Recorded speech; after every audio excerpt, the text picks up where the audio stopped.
सिन्नरमध्ये घडणाऱ्या ताजा घडामोडी सर्वात आधी आपणापर्यंत पोहोचण्यासाठी एसएन न्यूज या आमच्या यूट्यूब चॅनलला लाईक करा, सबस्क्राईब करा, शेअर करा आणि घंटीला प्रेस करायला विसरू नका।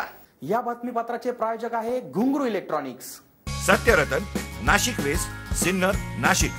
प्रोप्रायटर राहुल भावसार। मोबाईल क्रमांक 8308 46 11 11 91 75 23 6708। प्रशासन स्तरावर वेळोवेळी त्वरित निर्णय घेता यावा यासाठी सिन्नर तहसील कार्यालय सुट्टीच्या दिवशी सुरू असून तहसीलदारसह इतरही प्रशासकीय अधिकारी तत्पर असून दिवसभर या कार्यालयात होत असलेली वर्दळ पाहता या ठिकाणचा सर्व भाग निर्जंतुकीकरण करण्यात आला आहे। कोरोना विषाणूचा प्रादुर्भाव रोखण्यासाठी विविध उपाययोजना करण्यात येत असून तालुक्यात 3 ठिकाणी क्वारंटाईन सेंटर उभारण्यात आले आहे। तालुक्यात पहिला रुग्ण आढळल्याने प्रशासन देखील सतर्क होत खबरदारी म्हणून विविध कामानिमित्त सिन्नर तहसील कार्यालयात येणाऱ्या नागरिकांची वर्दळ पाहता खबरदारी म्हणून संपूर्ण परिसरात जंतुनाशक फवारणी करण्यात येऊन परिसर निर्जंतुकीकरण करण्यात आला। यावेळी तहसील कार्यालयातील कर्मचारी वर्गानेच येथील फवारणीचे काम हाती घेत ती पूर्ण केली। याबाबत अधिक माहिती तहसीलदार राहुल कोताडे यांनी दिली। एसएन न्यूज साठी अक्षय गायकवाड। नमस्कार, मी राहुल कोताडे, तहसीलदार सिन्नर।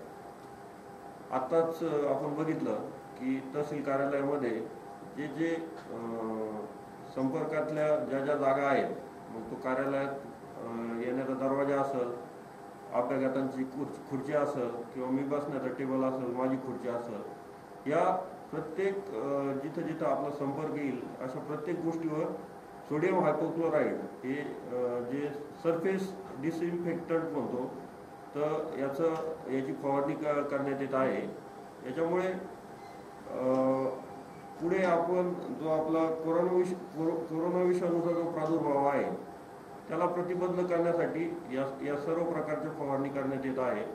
त्याचप्रमाणे कार्यालयात येणाऱ्या आणि कार्यालयातून बाहेर जाणाऱ्या प्रत्येक व्यक्तीला सॅनिटायझरने हात स्वच्छ करणे, मास्क लावणे याबाबत सूचना देण्यात येत आहे आणि त्याप्रमाणे आमचे कार्यालयातील सर्व अधिकारी कर्मचारी पण त्याप्रमाणे याची कार्यवाही करत आहे।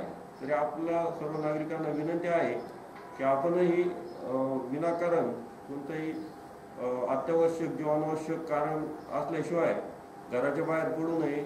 अत्यंत तातडीचं काही आरोग्यविषयक काम असेल तरच आपण या कार्यालयात यावं किंवा आपण जो माझा नंबर आहे किंवा कार्यालयाचा जो दूरध्वनी क्रमांक आहे त्या क्रमांकावर फोन करून किंवा व्हॉट्सअपद्वारे आपलं म्हणणं मांडावं आणि कमीत कमी कार्यालयात किंवा घराबाहेर पडावं अशी प्रशासनाच्या वतीने